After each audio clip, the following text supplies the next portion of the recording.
Tersambung berkaitan dengan tajuk Syirkatul Inan, syarikat Inan ini, yang mana dalam mazhab kita Syafi'i ini satu saja bentuk syarikat yang dikira sebagai masyru' dan dibenarkan ya. Alimna mimma sabaqa, kita telah ketahui dahulu anna syirkatul Inan, syarikat Inan ini hiya nau'ul masyru', itu dia jenis yang disyariatkan minasyarikah, daripada syarikat bittifaqil fuqaha, dengan sepakat para ulama fuqaha. Ini di sisi semua mazhab kata syarikatul Inan ini sah. Wa hiya fil haqiqah, dan pada hakikatnya hiya nau'us syai'u wal muta'arafu, itulah jenis syarikat yang biasa, yang masyhur, dan juga yang biasa dilakukan ladan nas, di sisi manusia dalam perkongsian. Wahwal aslu fi hada, ini asal pada nak melakukan apa-apa perkongsian. Lima fihi min makna al-ishtirak, kerana pada syarikatul Inan ini ada makna pengertian berkongsi itu. Id inna mala syarikati, kerana harta syarikat itu fil asli mushtarakun, pada asal harta syarikat itu ialah perkongsian di antara rakan kongsi. Wa hadzal wal aslu fi syarikat, itu asal pada syarikat. Sawa'un akana al-ishtiraku bil amal, sama ada perkongsian itu berlaku dengan pekerjaan ataupun tidak. Wa in kana ghalibuhu wal ishtirak bihi aidan, walaupun ghalibnya bila seorang itu harta itu mereka berkongsi pada harta modal, mereka juga akan berkongsi pada pekerjaan dan usaha. Pada ghalib ya. Wa qad alimta annaha ittifaqu, dan telah kamu tahu bahawa syarikatul Inan itu ittifaqu ithnain fa akthar ala an yashtariku bimalin fil jami'. Bahawa itu syarikatul al-Inan ialah persetujuan dua orang dan lebih untuk berkongsi pada harta minal jami', pada setiap perkara. Yutajiruna bihi, mereka boleh berniaga dengan harta modal itu, ala an yakuna ribhu lahum, dengan bahawa keuntungan itu dibagi antara mereka. Okey. Apa sebab dinamakan syarikatul Inan? Wa summiyat syarikatul Inani tashbihan likulli minasyuraka'i birakibid dabbah. Dinamakan syarikatul Inan. Ini isunya kenapa nama Inan ni? Inan ni apa dia? Inan ni kekang kuda. Tali kuda yang diletak, yang penunggang tu pegang, yang disambung dengan mulut tali yang letak dekat mulut kuda itu dipanggil tali kekang kuda Inan. Kerana nak menyamakan setiap daripada rakan kongsi biraqibid dabba, umpama orang yang menunggang tunggangan, alladhi yumsiku, yang mana seorang itu memegang, bi ihdayadaihi, salah satu tangannya, inanaha, dia akan pegang dengan salah satu tangan, dia akan pegang dengan tali tersebut. Wa ya'malu bil ukhra, dan tangan satu lagi dia akan gunakan.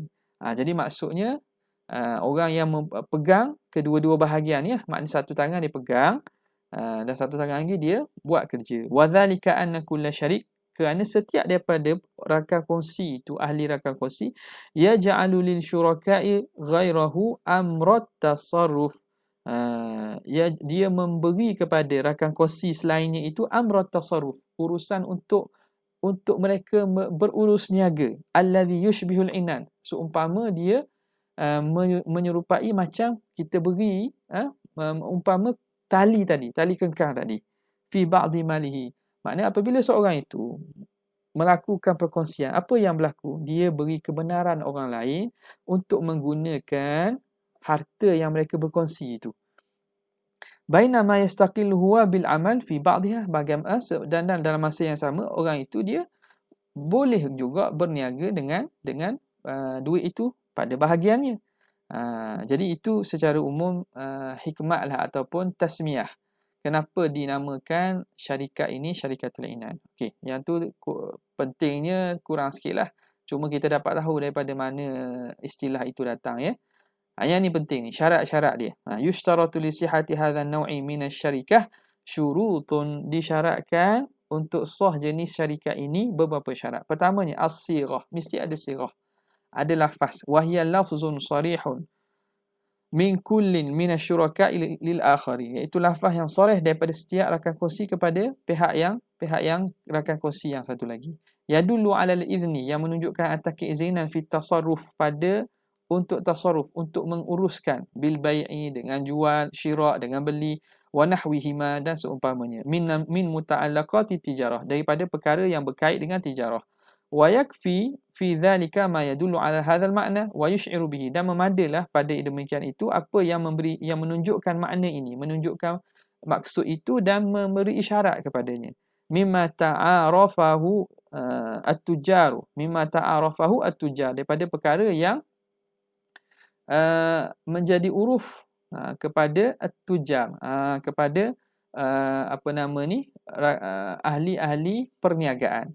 Jadi tak apalah, apa-apa dengan melakukan akad bertulis ke, dengan lafaz ke, apa-apa lafaz yang menunjukkan berlaku perkongsian itu dibenarkan. Okey.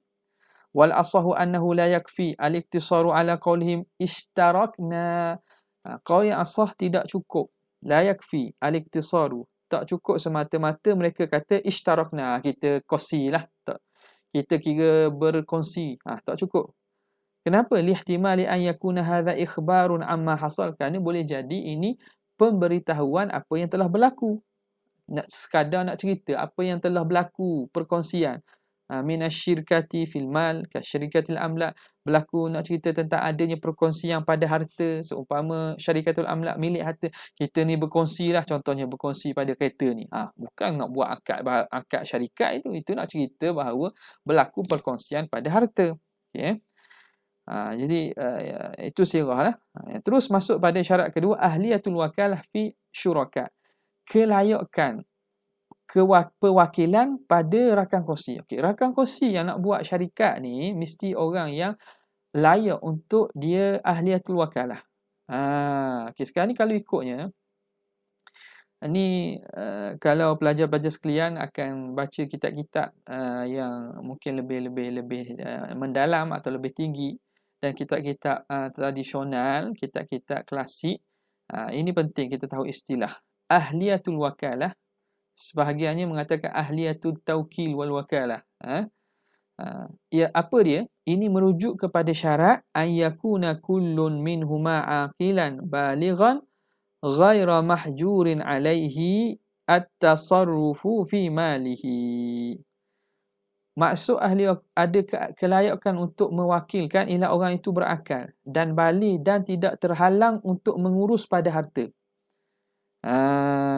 Itu maksud ahliyatul wakalah. Ingat ni, sebab kalau kita baca kitab-kitab muamalat atau bab jual beli, benda ini akan biasa disebut. Dia ahliyatul wakalah. Jadi satu lagi, saya sebut je lah, ahliyatul tabarru'. Ahliyatul tabarru' itu satu lagi, tapi itu tidak masuk dalam ni lah. Yang kita nak tahunya, ahliyatul wakalah itu merujuk kepada orang itu berakal, baligh dan dia tidak terhalang untuk urus hartanya.